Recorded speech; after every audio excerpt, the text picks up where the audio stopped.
Hey Bandidos, just about every day people are asking me, hey, I don't have the Ouroboros. Which SMG do you recommend I run instead? To which I say this Disco Tiger is the answer. And I'm gonna give you 2 builds that'll show you exactly why. Let's do it.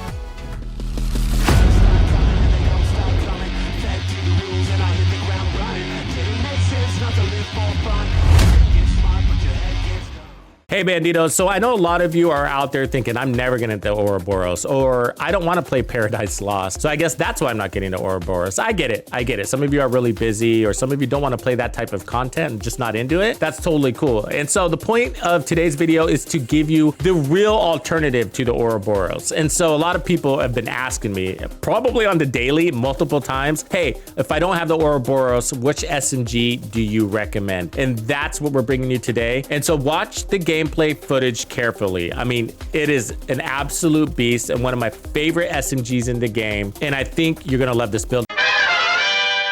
Bandidos, a quick break to walk you through the build. Now, this is just the first build. I have another one for you too, so be sure to stick around for that one. But the reason why I am running this one first is to show you how the weapon stands up really against the Ouroboros, and that's because you see this build a lot for the Ouroboros, give or take. There's a couple of minor changes you can make. You can run the Fox's Prayers instead of the Contractors. You don't have to run the Coyotes, but this is kind of what you're seeing in the Incursion and even outside the Incursion, but it's a pretty basic setup. There's nothing really special, and I do have one armor core. It's not really for your protection, it's more for the shield, just to make sure the shield isn't super brittle, but it is still brittle, so keep that in mind. So the tactical vector is what we're featuring today, and that's the one on the right, and the Ouroboros is the one on the left. And so as you can see, they have pretty comparable base damage. Now my Ouroboros is level 20 expertise, so it's going to be a little bit stronger. Otherwise they have the same, so it's 95,000 and the tactical is at 91. And then the RPMs on the Ouroboros is higher by 308. It has a larger mag by 11. All the other stats are basically the same. So we got SMG damage, crit chance, and then damage to targets out of cover. So those are the same. The Ouroboros has a faster reload and a little better stability. And I like both those things, believe it or not. Out of all the things the Ouroboros brings to the table, I think that might be my favorite part. And then as far as talents go, the Ouroboros has Rule Them All, which is basically not there. You hardly notice it, even if it does kick in, maybe like 1 in 1,000 kills. It'll help you out a little bit by keeping them still with like Riot Foam or Shock. The tactical vector, you could put on whatever talent you want. So I decided to go ahead and just run Killer.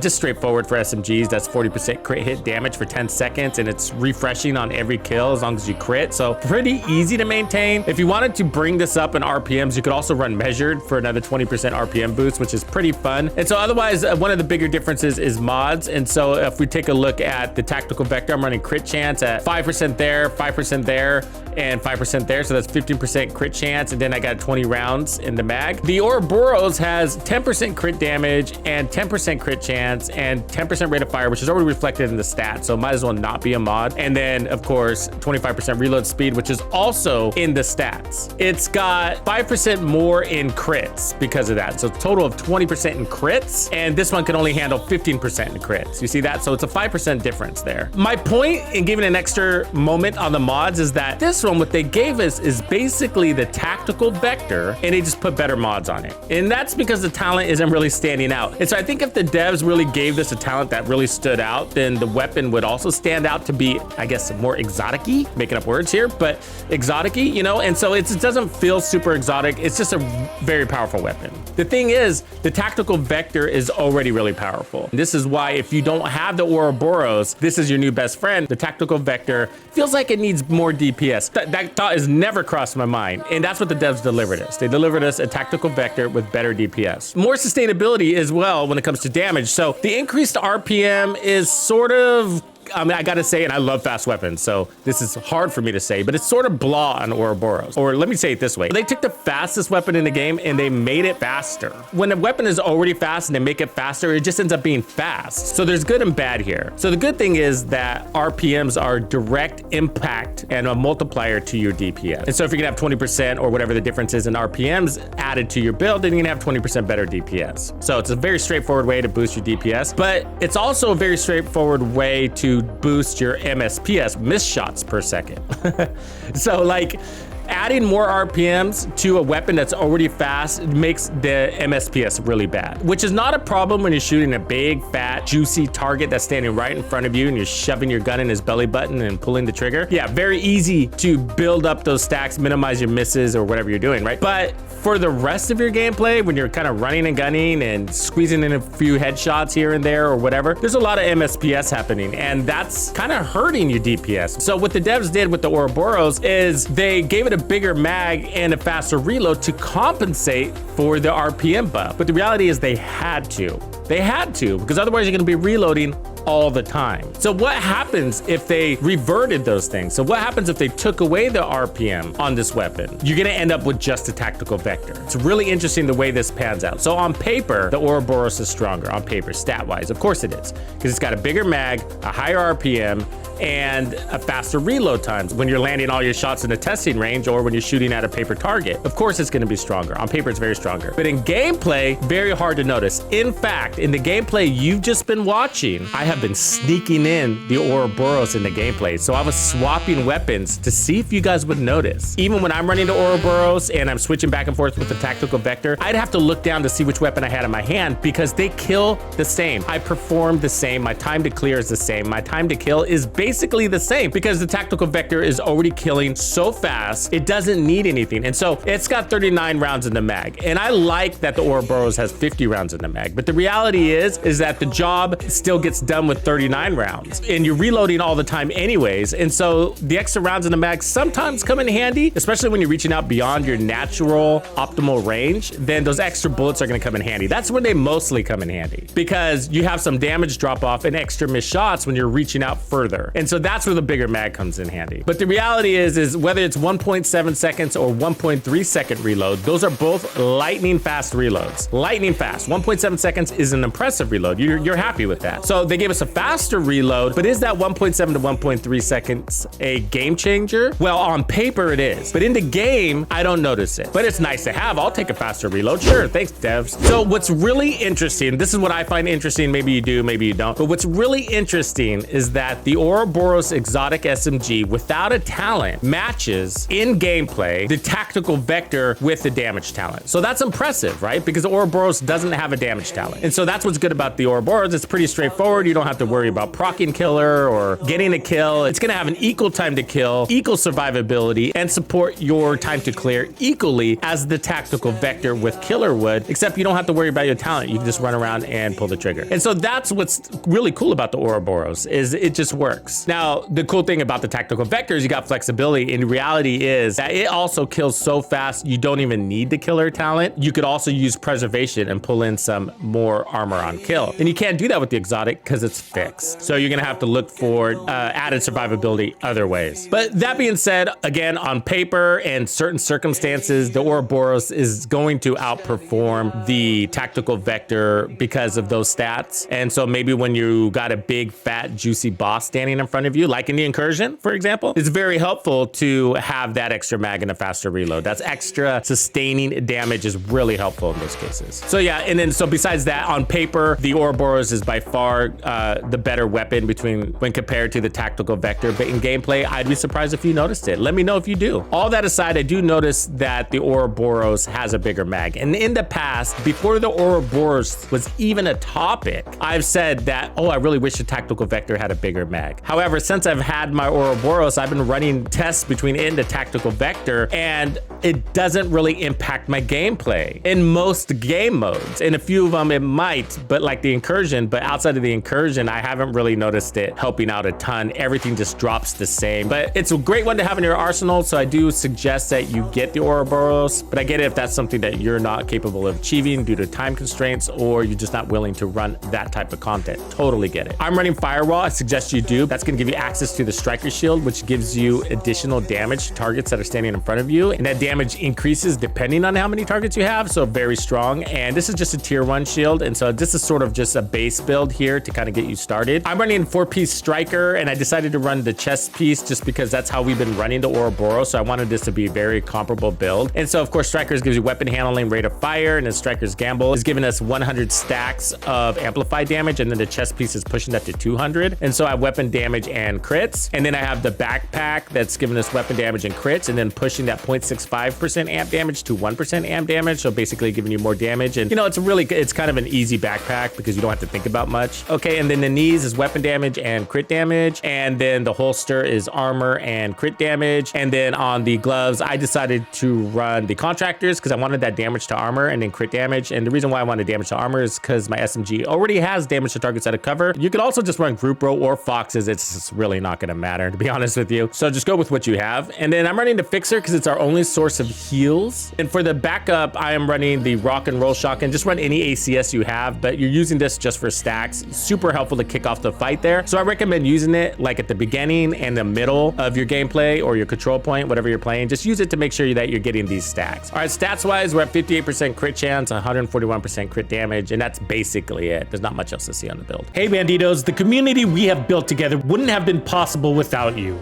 So as a thank you for supporting my channel, I am bringing you the hookup on member perks, including even more Division 2 content and the celebrated gaming music playlists. If you're not part of Tuxes Players Club, now is your chance. All right, Bandidos, so we're back at the lab and we're gonna create this next build together. It's not gonna take very long, so let's just go ahead and take off the Coyote because we're not gonna run that. So I'm gonna probably put on just a standard striker piece here. So I'm gonna take off the backpack. Build one that we had is actually the more challenging of build to run because your shield can break really easy. You don't have bonus armor, so you have to pop armor kits from time to time because you don't have any source of heals or additional resistance. So an easy fix. So let's go ahead and run the right mods here. So let's go ahead and put crit chance. Look at our stats of 52, so we're gonna need one more here. Cool, and then let's go ahead and run one more armor core because we can. So I'll go ahead and just re-roll the mask to armor. There. So very similar build in concept, but now we're gonna have a lot of upgrades coming from the backpack. So yeah, the striker is pretty straightforward and easy on damage there, but the memento for the type of gameplay that SMGs invite you to play offers so much more. And I think it's actually more challenging to not run something like the memento on your backpack than to just go all pure DPS. So of course we made it work. And if you're running something like the Incursions or where you have a healer kind of following you along and shoving his chems right up your butt,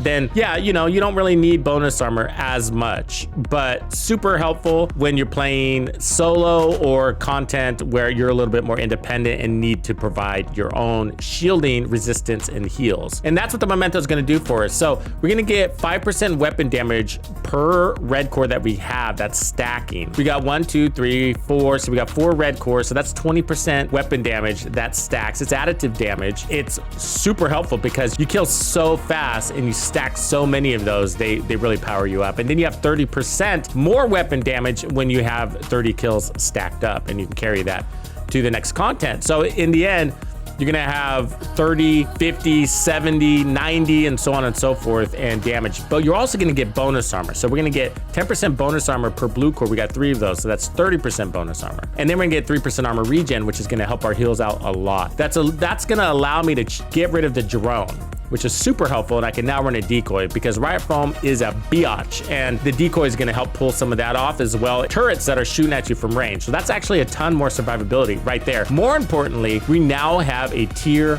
4 shield. The skill tier also adds to your shield, and then we got 3 blue cores making that tier 4. So our shield will no longer be as brittle, and that's super cool. It also gives us more damage bonus per enemy. It pushed us from 12 to now 13%. You can play with more confidence thanks to that bonus armor, and you can actually drop your shield and absorb more damage using your bonus armor. And that helps you move faster or get out of trouble if you're in it. I've always felt the perfect build has not only fast time to kill, but also fast time to heal, because without it, like the first build, there were plenty of times I had to stop to make sure that my healer gave me a little bit of heal so that I can push forward, or I had to drop an armor kit. Okay, so what I'm gonna try to do in this one is take a moment to swap to the Ouroboros from time to time so you can see how they actually play differently, if at all.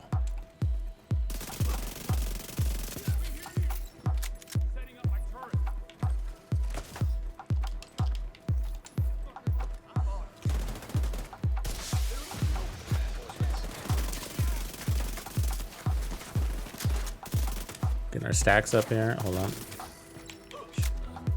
Thought I had him.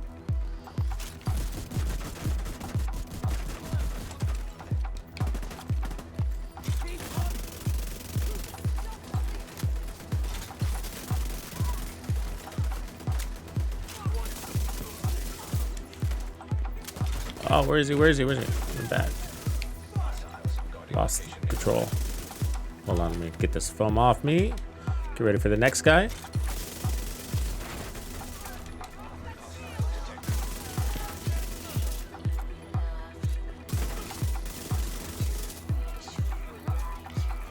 Let's go ahead and put on the Ouroboros.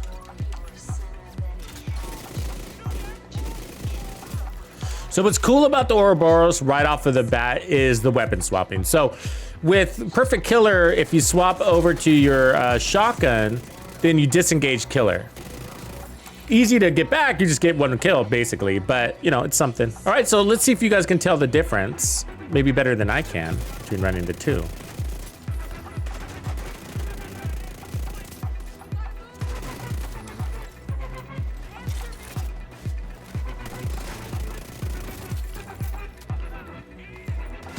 So really you're gonna, so you have the RPM is the difference again, as a reminder, larger mag and faster reloads. And again, all of which are gonna be helpful for DPS, but what can you actually feel during actual gameplay, right? Not in the testing range or not on a spreadsheet. And that's gonna be, everybody is probably gonna have a different answer to that. Some of you might be able to feel it. I do feel the extra large mag, and the reason why is might not be why you think. The reason why I feel it is more for muscle memory. So, because if you use it, especially when you're switching between the two weapons, because if you're using the tactical vector, you basically have your fingers programmed on when that reload is, and so you kind of hit it based off of that. That's the muscle memory part. And so that's why I notice it for the most part, but it's a good thing either way. A couple extra bullets on an enemy can make the difference, you know, not all the time, but sometimes. The question is, do I need it?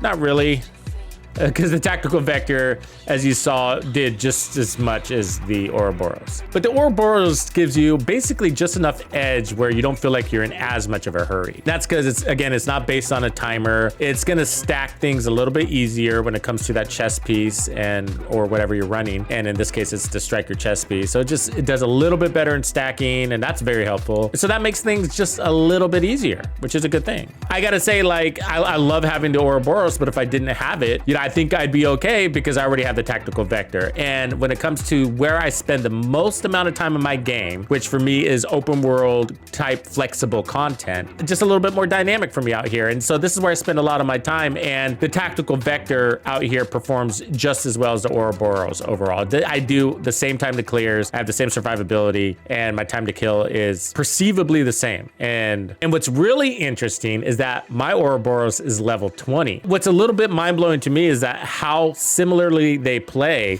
when it comes to time to kill, survivability, time to clear. And one of them has got a higher RPM, a larger mag, faster reload, and check this, 20% more damage through expertise, where my tactical vector doesn't have any of those things. And it performs just as good as the Ouroboros in the content that I'm taking on. And so the thing is, when you take a great weapon and make it greater, what you end up with is a great weapon. My point is, we already had a great tactical vector. We didn't really need it to be better, but we got it. I'm glad we do. But if you don't have it, I'd argue that you already do. What do you guys think? I'd love to hear your thoughts. What do you think about the difference between the tactical vector and the Ouroboros? Do you think there's enough separation to give each weapon its own identity? Or would you rather have the Ouroboros as it is, but also have a different or stronger talent that's not related to damage?